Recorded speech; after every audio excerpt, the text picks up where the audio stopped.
Mecosta Village is a testimonial to the concept of ethnic diversity living in harmony. Its success has been the result of a mutual respect for others, combined with the sharing of resources for peaceful purposes, community prosperity, and personal well-being. In these ways, the original settlers of Mecosta had a common understanding of purpose. And because of this, they built an integrated community on the foundation of equality for all, nearly a century before the Civil Rights Movement. This community defined a true concept of the American melting pot at a time when the rest of the nation was struggling with the issues of ethnic and racial segregation. I never knew what racism was, or is, until I left the area and went to Lansing.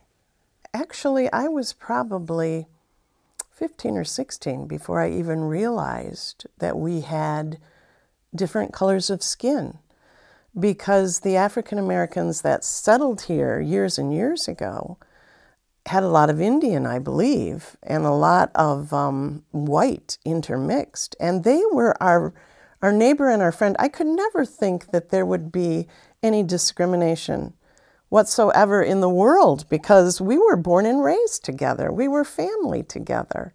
Many people were coming into this community. They were the immigrants from Germany and Poland and Ireland. As I got older and moved away to college, and there was some problems with discrimination in college, I would sit back and go, why? We have the greatest people in our community and all their diversity. We're all friends, we're all neighbors, we all look out for each other. I never could understand, the discrimination issue. So people ask us, well, what are you? And we just say, we're a nation within itself.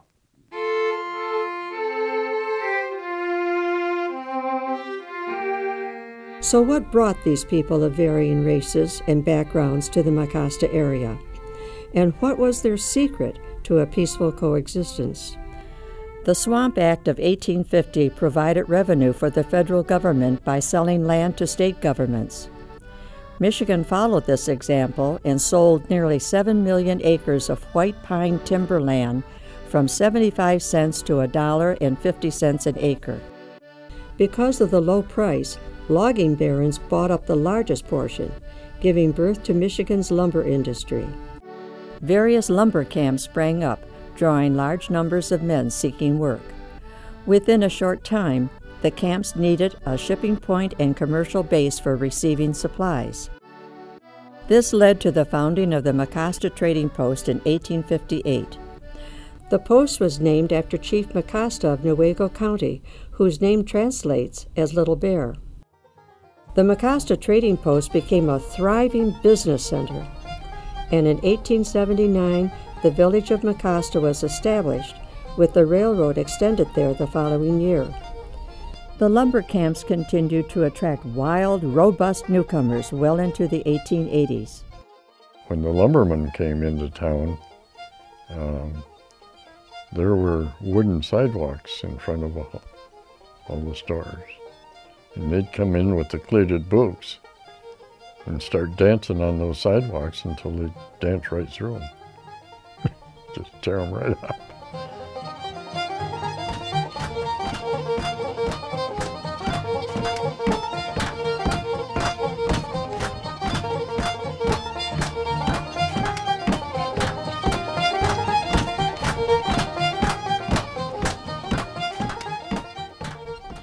Once the land was scalped, its value was greatly depreciated. What was left was cheap, cut-over pine land to be cleared for farming. The Mecosta region was never inhabited by Native Americans, as many have believed. While members of the Chippewa, Potawatomi, and Ottawa tribes all stopped here during fishing and hunting seasons, they never took up permanent residence. During Michigan's formative years, settlers of many different backgrounds migrated to Mecosta, not for the sake of romantic adventure, but to seek their dreams as defined by the American ideal of freedom.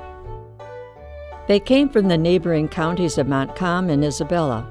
Some came north in covered wagons from Ohio and Virginia, while others came from Ontario, Canada, or Western Europe, all attracted by Michigan's cheap land. And in the process, these people shared the resources and skills that were necessary to survive. And they realized that people are just people. Like the old saying is, a rose is a rose, a rose no matter what color it is. So it's survival, and the fact that it was a people that had respect, they cared about others, and what one had that was lacking in, the other one could make up for in whatever areas he would like to talk about. So they made it work. The second and third generations maintained the values of their parents.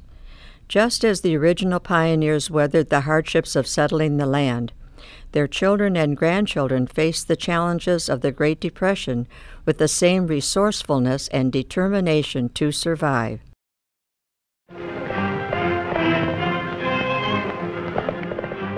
That was the big thing. Every Saturday night they had the free show. It was a thing that all the merchants donated to get the films. They built a screen in between telephone poles. And the guy that ran the films was a local man. He didn't get paid for doing that. The ladies' circle sold hot dogs, popcorn, stuff like that. And all the stores stayed open until after the shows were over. Everybody was helping everybody else, you know.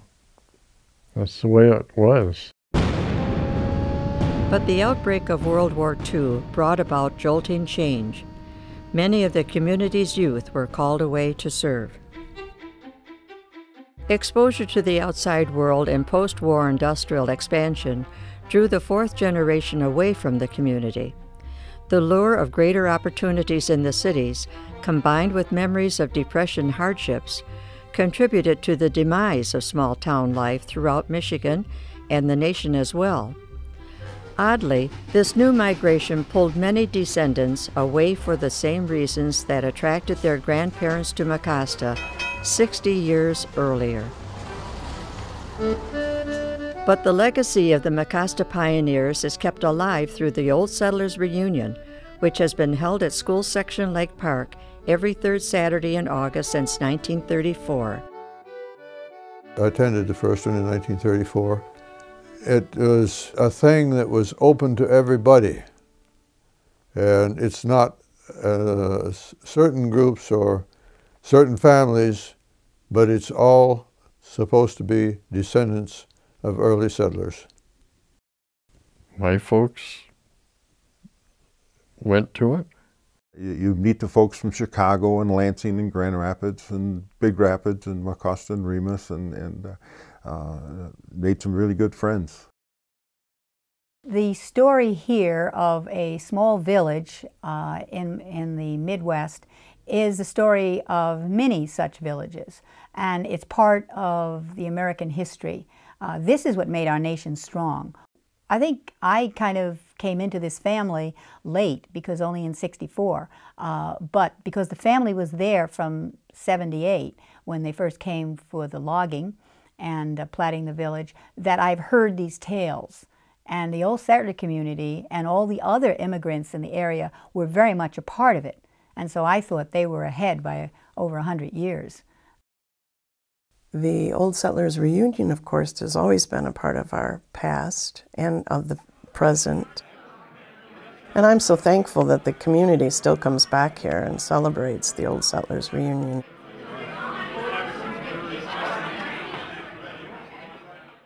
Absolutely, this is a story whose time has come, because it's a time when people need to hear about people getting along.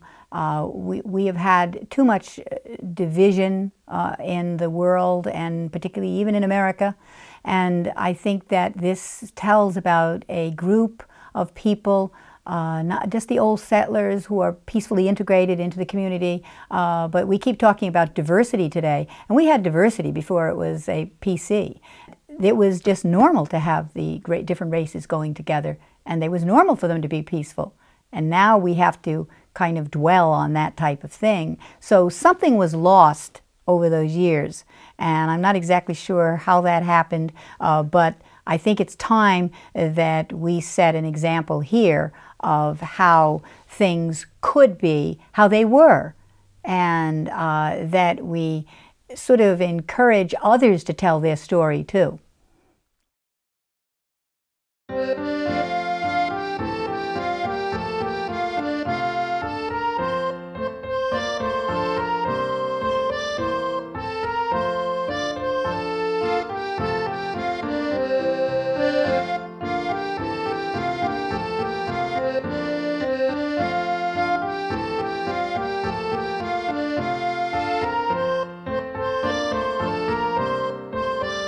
I like the area, and I know how to live here. Just taking care of community, being there for people. A neighbor's a neighbor. Pure love. That's what's important, to get to know each other as persons rather than as members of some group. And I think that's the root cause of us being different, a nation within itself. Well, I don't know of a better place to live, really.